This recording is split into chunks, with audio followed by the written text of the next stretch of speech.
Bonsoir, monsieur Eri Djehouti. Et bienvenue sur Impulse Radio. Merci pour l'invitation. Aujourd'hui, nous avons quelques soucis par rapport à des informations mal divulguées sur les réseaux. Et on aimerait bien avoir des confirmations, sachant que vous êtes un des amis, des collaborateurs intimes de monsieur Kenny, sachant aussi que vous êtes le coordinateur international de l'agence panafricaniste, l'urgence panafricaniste. Nous aimerons, par rapport à votre arrivée en Afrique du Sud, éclaircir les populations africaines et le reste du monde sur la situation. Et pour commencer, on aimerait bien que vous restituiez un peu dans le contexte, bien sûr, qu'est-ce qui s'est réellement passé, pourquoi monsieur Kenny a été interpellé et quelles sont les vraies causes de cette arrestation.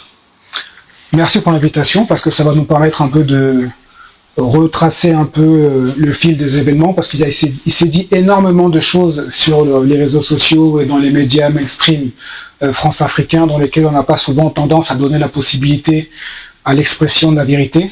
Et je vous remercie de me permettre un peu de rétablir les faits et d'expliquer ce qui s'est réellement passé. Déjà, le mensonge premier, c'est de dire que Kemi Seba a été arrêté le mercredi 15 avril. Non, l'arrestation a été faite le mardi.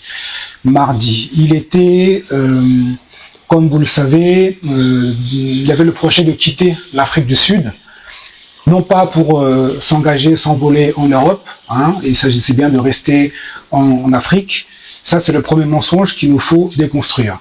Le deuxième mensonge qu'il faut déconstruire, c'est celui qui voudrait nous faire croire qu'il était en train de collaborer avec un africaneur d'extrême droite.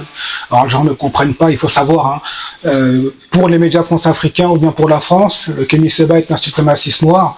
Alors, j'aurais voulu qu'on m'explique comment un suprémaciste noir peut être en bonne relation, en bon terme avec un suprémaciste blanc. Donc, tout ça, en fait, est finalement le symbole d'une grosse opération d'intoxication dans laquelle se mêlent le vrai et le faux. Et les faits sont extrêmement clairs. Kemi Seba, depuis le coup d'État manqué au Bénin du 7 décembre, quelques jours après ce coup d'État, a été mis sous mandat d'arrêt international.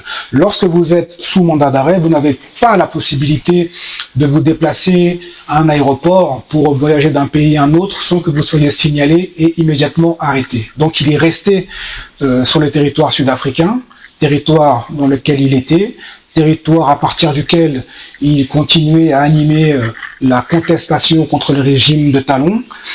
Et vous savez que Kemi Seba a des gens bien infiltrés dans tous les milieux au niveau du Bénin, et on a des gens au niveau des services de sécurité qui travaillent pour le gouvernement béninois, mais qui comprennent la portée et la légitimité de son combat politique, qui nous ont renseigné sur une volonté, une possibilité des services béninois de venir l'arrêter ici en Afrique du Sud. Et c'est donc à partir de ce moment qu'il a décidé de s'organiser pour quitter le pays. Et le déplacement vers le Mozambique a été interrompu après avoir quitté la ville de Johannesburg. Il s'est fait arrêter au niveau de Pretoria. Ça, c'est la première chose qu'il faut recadrer et qu'il faut signaler. S'il a été arrêté, il n'a pas été arrêté parce qu'il était sous mandat d'arrêt international par le Bénin. Il a été arrêté parce qu'il avait fait ce qu'on appelle l'overstay, il avait dépassé sa durée légale de séjour au niveau de l'Afrique du Sud. L'arrestation de Kemi Seba à Pretoria, et ça il faut le dire de la manière la plus claire, elle relève d'un coup monté par les services de renseignement bénin, français. En fait, il y a une opération qui a été mise en place, d'accord, et qui a court-circuité le projet de voyage que Kemi faisait avec son fils pour quitter l'Afrique du Sud. Donc, toutes les fantasmes, toutes les théories selon lesquelles il aurait été mis en relation avec cet africanaire qu'il ne connaît pas, tombent à l'eau. Donc, je profite de l'occasion pour expliquer à nos sympathisants, pour expliquer au grand public que cette opération a échoué, mais elle a échoué parce qu'elle a été court-circuitée par les services de renseignement franco-béninois. Ça, c'est le premier élément. Donc, lorsque Kemi Seba se fait interpeller, il faut vraiment que le grand public se rende compte que les policiers sont en train de suivre un groupe d'individus qu'il soupçonne de monter une opération barbouze. Cette opération étant téléguidée par des services de renseignement étrangers. Donc on est vraiment dans quelque chose d'inextricable, de très compliqué. Et c'est après vérification, maintenant, que les gens se rendent compte qui s'est fait arrêter, que la personne qui s'est fait arrêter est en possession d'un passeport diplomatique. Et vous savez, il a fallu un temps, il a fallu un moment entre l'arrestation de Kémy Séba avec le passeport diplomatique et le moment de vérifier que le passeport diplomatique était bien authentifié. Et c'est pour cette raison qu'il est actuellement incarcéré. Ce n'est que ça. Ce n'est pas parce que l'histoire d'argent, on nous parle de téléphone. Vous savez, tout ça est monté un peu en épingle pour créer une espèce de confusion au sein des esprits, au sein du grand public, qui se demande, mais finalement, Kémy Séba dit lutter pour l'Afrique. On le voit interpellé avec un suprémaciste africaneur blanc en Afrique du Sud. Est-ce que réellement il est sincère dans son combat politique? Et donc il faut que nos populations fassent preuve de maturité, de froideur, qu'elles sachent prendre du recul avec les informations qui sont balancées ici ou là, qui relèvent de la pure intoxication médiatique. Par rapport aux sources qu'on a, on a l'impression que M. Kémy essayait de fuir l'Afrique. Est-ce que c'est un fait vrai ou encore une rumeur? Et Kémy Séba, dès 2011, a fait le choix du rapatriement, donc du retour sur le continent africain. Depuis 2011. Depuis 2011, il est établi en Afrique, Sénégal, Bénin, et puis l'autre Niger, en fonction de ses missions. Donc, quelqu'un qui combat pour l'émancipation de l'Afrique, quelqu'un qui a donné corps et âme à l'Afrique, quelqu'un qui, au moment où il y a eu cette déchéance de nationalité française, a lui-même décidé de brûler son passeport, au moment où il serait victime d'un mandat d'arrêt international, aurait décidé donc de quitter l'Afrique du Sud pour se rendre en Europe. Mais on est chez les fous, on marche totalement sur la tête. Et c'est là où je parle d'intoxication médiatique, de confusion des esprits, parce qu'on veut donner l'impression finalement que Kémy Séba ne croirait pas en ses idées, on veut donner l'impression que Kémy Séba finalement dans une espèce de crainte, parce qu'il serait traqué de part et d'autre, que finalement il se dirait « mon seul refuge, c'est l'Europe ». Il n'y a rien de plus faux. Et je vais revenir également sur cette histoire de passeurs, parce que vous savez, quand vous avez la volonté de quitter un pays et que vous êtes sous mandat d'arrêt international, il faut trouver un peu des voies, on va dire, un peu moins légales. Mais l'idée, c'était de quitter le pays et puis après de revenir dans un autre pays que je ne vais pas forcément vous citer. Mais ce réseau de passeurs était infiltré par une taupe. Et c'est cette taupe au sein de ce réseau qui a donc vendu l'information au service de renseignement franco-béninois. Et c'est comme ça qu'il y a eu cette interpellation, cette arrestation. Les choses ne sont aussi claires et limpides que celle-là. Il était important que je puisse un peu clarifier la situation et apporter notre part de vérité. Selon nos sources, une très forte délégation du Bénin est arrivée en Afrique du Sud dans l'intention d'extradier M. Kémy. Qu'est-ce que vous dites par rapport à cette information? Déjà, quel est leur intérêt? Sur cette information, il faut savoir qu'elle est sortie chez RFI. C'est quand même bizarre que vous avez un pays qui décide d'envoyer une délégation pour chercher un de ses concitoyens et que les membres donc de cette délégation, à savoir le ministre de la Justice et le ministre des Affaires étrangères, n'aient même pas la décence de communiquer en direction de la presse, en tout cas des médias béninois. Et que si RFI sort l'information en première, ça vous montre bien donc la synergie, la collusion qu'il y a entre la France et le Bénin. Il y a une répétition, entre guillemets, de l'histoire, où vous avez l'ennemi de l'intérieur, celui qui collabore, celui qui trahit auprès de la puissance extérieure. Vous avez la France qui a un contentieux quasi historique avec Kémy Séba, qui cherche à mettre la main sur lui, qui cherche à arrêter, à mettre fin à ses activités parce qu'elle se rend compte des coups qu'elle prend, elle se rend compte de sa perte d'influence au niveau du continent africain. Elle n'a pas encore réussi à éteindre cette voie de l'émancipation africaine et elle a besoin d'alliés. vers lesquels elle va pouvoir sous-traiter son projet funeste de mettre fin à ses activités. Et c'est en cela que le Bénin est une véritable honte actuellement pour l'Afrique, en tout cas pour la jeunesse consciente, la jeunesse émancipée. C'est que le Bénin, qui finalement, le régime actuel, faut bien se le rappeler, suite au coup d'État du 7 décembre, le régime actuel est encore debout parce qu'il y a eu l'intervention des forces spéciales militaires françaises. Donc le Bénin actuel, le régime que vous voyez actuellement à la Mérina, donc la présidence au niveau de Cotonou, doit son salut à la France. Donc il y a une répartition des rôles, finalement, où vous avez celui qui tire les fils de la marionnette, à savoir la France, et puis vous avez la marionnette, ce régime béninois qui finalement cherche à éteindre la voix la plus audible en termes de contestation, cherche à mettre fin aux activités d'un individu qui a su déconstruire la gouvernance talon et qui constitue pour elle un problème. Et donc la collaboration entre la France et le Bénin nous fait comprendre une fois de plus qu'il y a une répétition d'histoire et que finalement les Africains restent prisonniers d'un même schéma de collaboration au nom d'intérêts étrangers, mais ce modèle de collaboration, de trahison et de soumission est un modèle qui nous ramène au passé et qui est en perte de vitesse et qui tire sur sa fin, parce qu'aujourd'hui on est dans un contexte où l'Afrique est en train de s'émanciper, est en train d'être indépendante, est en train de gagner sa souveraineté, et donc ce sont les derniers balbutiements, un peu comme la bête là qui est sur le point de mourir et qui se débat avec la plus grande des énergies.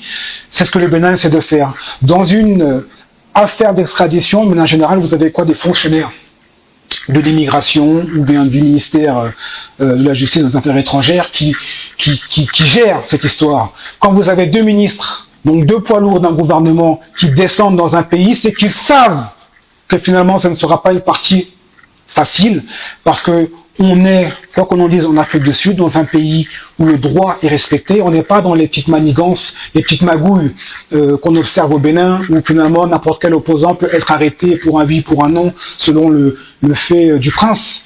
Et donc il faut qu'ils puissent venir sur place, essayer un peu de faire un jeu un peu de lobbying, essayer un peu de tordre la réalité.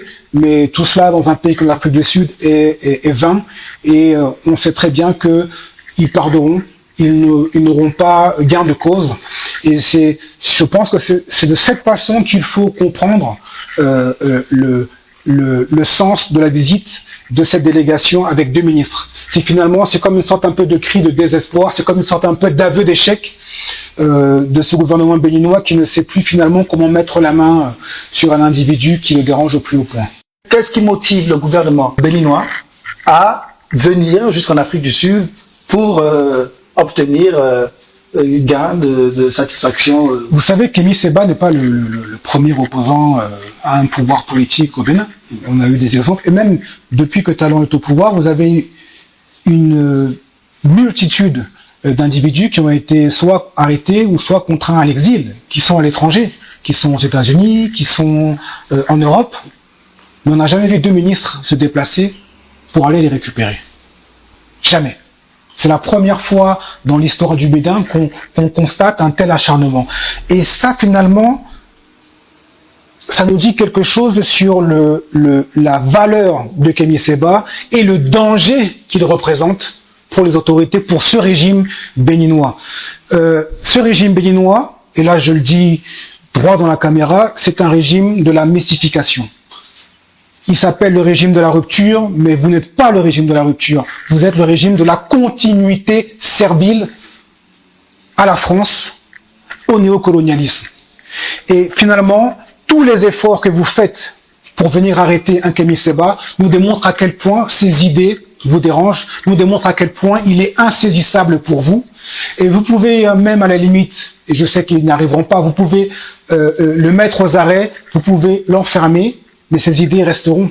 Kémy Séba est le nom de quelque chose. Il y a des dizaines de Kémy Séba, et c'est quelque chose finalement qui est dans le sens de l'histoire. C'est la dynamique de notre époque. Et donc, c'est quelque chose finalement qui est voué à l'échec. Donc, si Kémy Séba aujourd'hui est un client suffisamment costaud pour qu'il y ait deux ministres qui se déplacent pour mettre la main sur lui, ça nous renseigne à quel point finalement il va dans la bonne direction, et que tout ce qu'il dénonce de ce régime depuis près d'une dizaine d'années. Tout ce qu'il a déconstruit sur finalement l'imposture, Talon, le faux président moderne, celui qui nous parle de développement. Il n'y a pas un opposant actuellement au Bénin qui est capable de le faire avec autant de succès, avec autant d'intelligence et surtout avec un auditoire aussi large. Parce que c'est ça en fait qui dérange le régime béninois, c'est que il n'est pas face à un opposant classique qui pourrait déconstruire de manière très pertinente le régime. Non seulement il déconstruit de façon très pertinente le régime et ses impostures, mais il jouit d'une audience à l'international. Et c'est ce qui les dérange au plus gros point, parce que quand vous êtes un régime qui a l'habitude de mentir, l'habitude de travestir la réalité, d'accord, en nous vendant un mirage, un projet bidon de développement, vous n'êtes pas confronté à la réalité, vous n'êtes pas habitué à être confronté aux idées, vous n'êtes pas habitué à être confronté finalement en fait, c'est comme un espèce de régime qui est face à un miroir, qui est face à ses mensonges, et qui a fini par faire de ces mensonges une réalité. Et Kémy Séba, finalement, leur renvoie ce qu'ils sont, et ça les dérange au plus haut point, et donc il y a une nécessité, un impératif pour le régime Talon de le mettre aux arrêts, parce que finalement ils n'arrivent pas, malgré le pouvoir qu'ils ont, malgré la maîtrise et le musellement des médias au Bénin, malgré la puissance financière qu'ils ont, malgré l'opposition au Bénin qui a été totalement annihilée. On a eu une élection présidentielle sans candidat réel de l'opposition. Le principal parti d'opposition, les démocrates, n'a pas pu présenter son candidat. Ils ont tout, mais il y a quelque chose qui les dérange. Quand un régime met autant d'énergie à museler les voix dissonantes, c'est la preuve qu'il n'est pas aimé par ces populations. Et c'est parce qu'ils ne sont pas aimés par leur population, c'est parce qu'ils n'ont pas la légitimité populaire qu'ils sont obligés de museler toutes les voix et de nous faire une élection avec un taux de participation de 58%, dont on sait finalement qu'il y a à peine un tiers des Béninois qui sont sortis voter. Et je suis même gentil de dire ça. Mais ils ont besoin de gonfler le taux de participation pour renvoyer à l'international l'image d'une démocratie apaisée où tout fonctionne, et surtout continuer à recevoir les financements des bailleurs internationaux. C'est l'imposture du régime de Talon, d'accord? C'est ce que Kémy Séba décrit à longueur de reprises dans ses vidéos, et c'est pour ça qu'ils se disent que finalement celui-là, il faut qu'on l'arrête à tout prix. Comment expliquez-vous un tel acharnement sur l'image de ce Kémy par rapport aux réseaux sociaux? Déjà, je pense qu'il faut relativiser. L'acharnement vient essentiellement de 3 pays. Côte d'Ivoire, France, bien entendu, et le Bénin. Le Bénin et la Côte d'Ivoire sont actuellement en Afrique de l'Ouest les 2 pays les plus soumis, les plus vassalisés par la France. D'accord? Là, on peut parler de ce qu'on appelle les fake news. Je pense qu'il faut qu'on revienne sur la séquence dans laquelle on est. Ça fait déjà plusieurs mois que, incapable de répondre à Kémy Séba sur les faits, sur des arguments, sur des confrontations d'idées, parce que c'est ce qu'on appelle démocratie, c'est quoi? C'est la pluralité des positions. Vous avez tel projet, nous on a tel projet. Kémy Séba avait voulu participer à l'élection présidentielle. Il avait voulu être un individu qui allait apporter son génie, son intelligence, sa vision pour un Bénin. Certains peuvent partager cette vision, d'autres peuvent ne pas la partager, mais donnons la possibilité à tout le monde de pouvoir faire la compétition électorale. On nous dit, oui, tout va bien au Bénin, c'est le développement, on a un bon bilan. Et si vous avez un bon bilan, pourquoi est-ce que vous avez peur finalement de la compétition électorale? Si vous avez un bon bilan, pourquoi est-ce que vous vous efforcez finalement d'évincer du jeu politique tout candidat ou toute opposition légitime, réelle? Je ne parle pas d'opposition radicale, parce que ce terme ne veut rien dire. Radical par rapport à quoi? C'est une opposition qui a sa vision, c'est une opposition qui a sa façon de voir les choses, et qui veut aussi échanger sur un autre projet de société.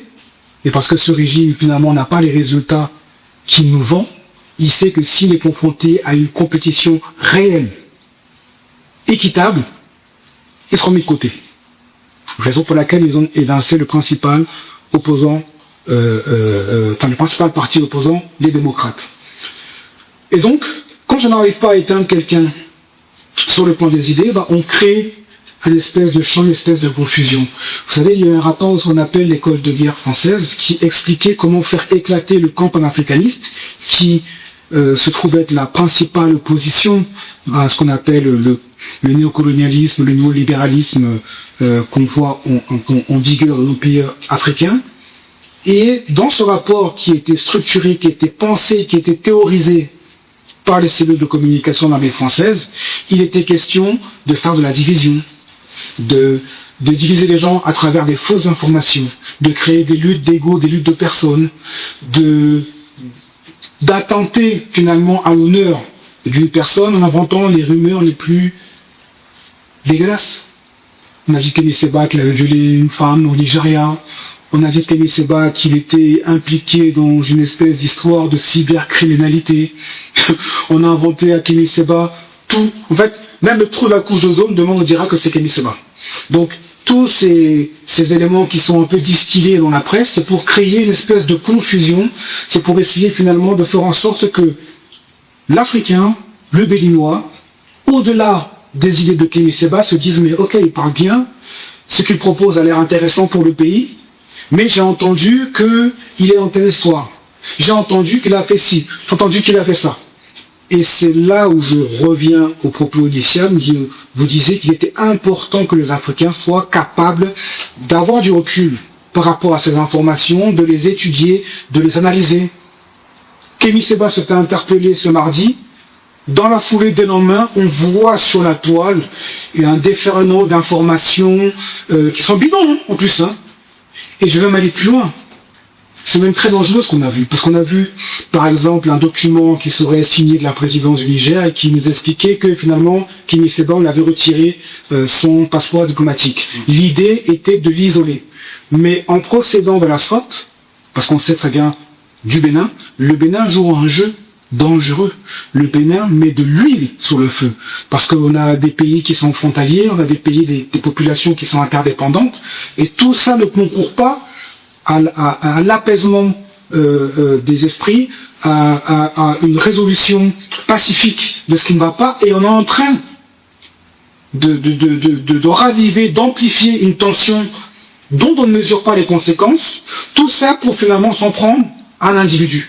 Donc les autorités béninoises qui sont dans ce travail d'intoxication médiatique avec l'aide des Français ne se soucient pas du sort des Béninois et finalement de la paix sur le continent africain. Et c'est d'ailleurs pour ça qu'au moment où il y avait eu l'avènement du régime de Tiani au Niger, la France avait incité la CEDEAO à intervenir militairement avec l'appui de Patrice Talon. C'est-à-dire que ces gens-là sont prêts à créer une déstabilisation sur le continent africain pour répondre finalement à une initiative, à une volonté, au désir d'un pays étranger qui est en Europe, que s'appelle la France.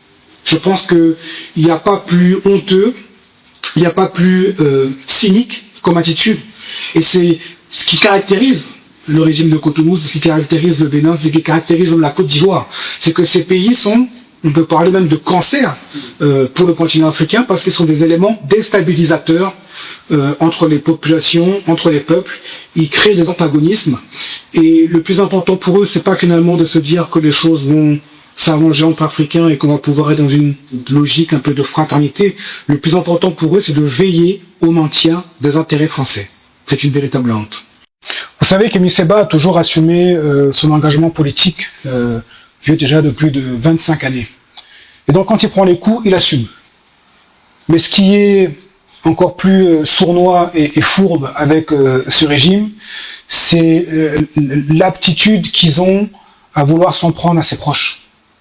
On a eu son ex-femme qui a été arrêtée, détenue près d'une semaine.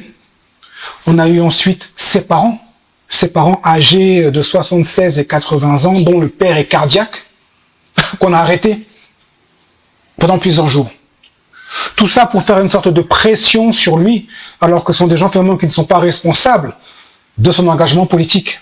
Et c'est la raison pour laquelle finalement que le régime sud-africain ne peut pas donner une suite favorable à l'extradition de Kémy Séba, parce que on sait qu'avec ce type de méthode, les droits de la défense de Kémy Séba ne seront jamais respectés de manière équitable au niveau du Bénin.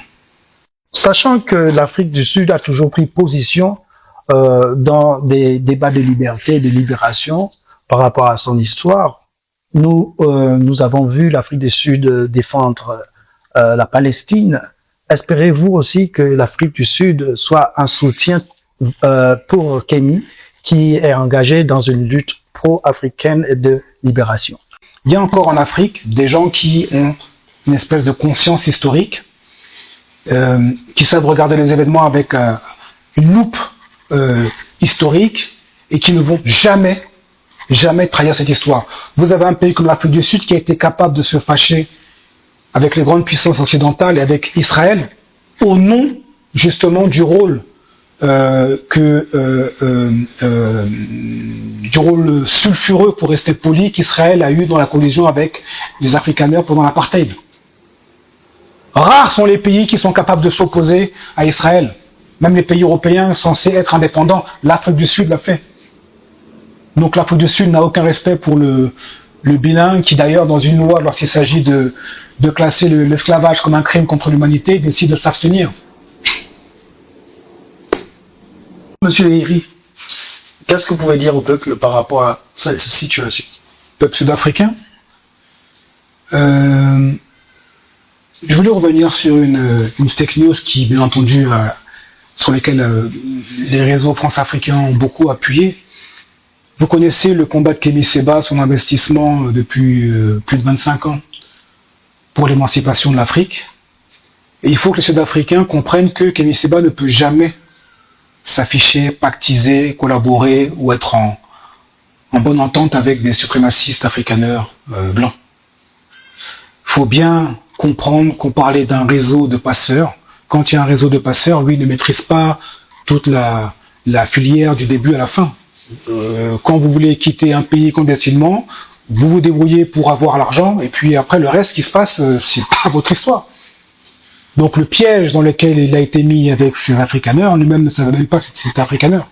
Donc il faut, et ça c'est pas les médias France-africains qui vont vous le dire. Au contraire, eux veulent créer de la confusion pour que éventuellement un juge sud-africain se dise mais pourquoi est-ce que finalement je permettrais à Kémy Séba d'être extradé ou bien de rester ici en Afrique du Sud alors qu'il a pactisé avec des gens qui nous ont fait du mal. Non, que les Sud-Africains comprennent bien une chose, dans ce réseau de passeurs, il y a eu des gens qui ont été infiltrés, il y a eu des taupes qui ont vendu le projet, mais il n'y a aucun moment, et ça il faut bien que les Sud-Africains le comprennent, à aucun moment Kémy Séba n'a été en contact direct avec ces afrikaners. Voilà.